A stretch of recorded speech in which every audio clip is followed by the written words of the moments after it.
Baco maling HP sampai tewas, seorang pria di Depok ditetapkan sebagai tersangka. Dan tetap pulang senjata, jadi ada niat di situ untuk membacok. Pria berinisial CS yang membacok M, pria maling handphone atau HP, hingga tewas kini ditangkap polisi. CS dianggap bersalah meski sosok yang dihajarnya adalah maling HP. Kasat Reskrim Polres Metro Depok AKBP Yogen Heroes Baruno mengungkapkan alasan penyidik menetapkan pria berinisial CS sebagai tersangka setelah membacok tukang rongsokan pencuri ponselnya. Berdasarkan gelar perkara pada Kamis tanggal 16 Maret tahun 2023, penyidik dan ahli pidana menilai bahwa CS membacok pencuri berinisial M yang posisinya sudah bersimpuh. CS membacok pencuri itu hingga tewas bukan untuk membela diri.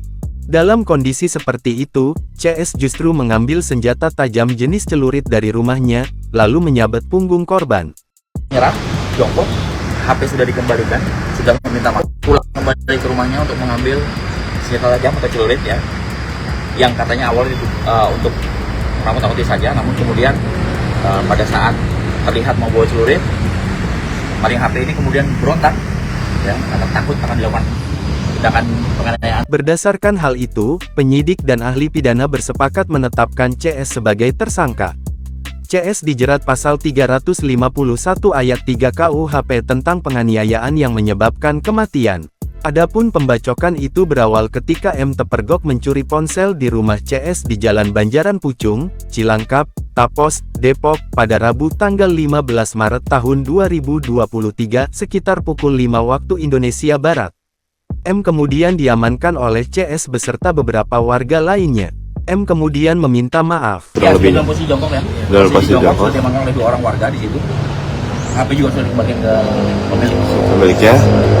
Kemudian tetap pulang senjata, jadi ada niat di situ untuk membacok. Untuk informasi, peristiwa pembacokan itu terjadi ketika M tertangkap basah mencuri HP milik M pada Rabu tanggal 15 Maret tahun 2023 lalu, di Kampung Banjaran Pucung, Tapos, Kota Depok. Hasil keterangan sementara saat itu, diketahui M berusaha kabur hingga akhirnya CS menyabetkan celurit yang telah ia bawa dan mengenai punggung CS. Namun meski dalam kondisi terluka, CS berhasil kabur dan tak berselang lama ditemukan tewas di area kebun dekat kandang sapi milik warga sekitar. Kasat Reskrim Polres Metro Depok, AKBP Yogen Heroes Baruno, mengatakan, M ditetapkan sebagai tersangka setelah pihaknya berkoordinasi dengan Ditreskrimum Polda Metro Jaya, dan juga ahli pidana. Yogen mengatakan, hasil pemeriksaan lebih lanjut didapati fakta bahwa ketika tertangkap basah dan diamankan warga, M sudah menyerah dan berjongkok seperti berlutut di hadapan warga, serta mengembalikan ponselnya kepada CS. Akan tetapi, CS malah kembali ke rumah dan datang lagi sambil membawa sebilah celurit berukuran kurang lebih 1 meter. Melihat CS membawa celurit, M pun panik dan berusaha kabur. Gak direncanakan, hanya ngambil senjata, niatnya untuk menakut-nakuti, namun kemudian ada gelagat untuk melakukan pembacokan, diamankan oleh tetangganya, namun tetap dilaksanakan sehingga tetap mengenai punggung dari korban. Pada momen inilah terjadi pembacokan yang dilakukan CS terhadap M. Pelaku yang sudah diamankan oleh tetangganya masih berusaha membacokkan celuritnya sehingga mengenai punggung dari maling HP tersebut. Ya, setelah dilakukan pembacokan, kemudian maling HP tetap berlari, dan akhirnya kemudian ditemukan tewas. Ya.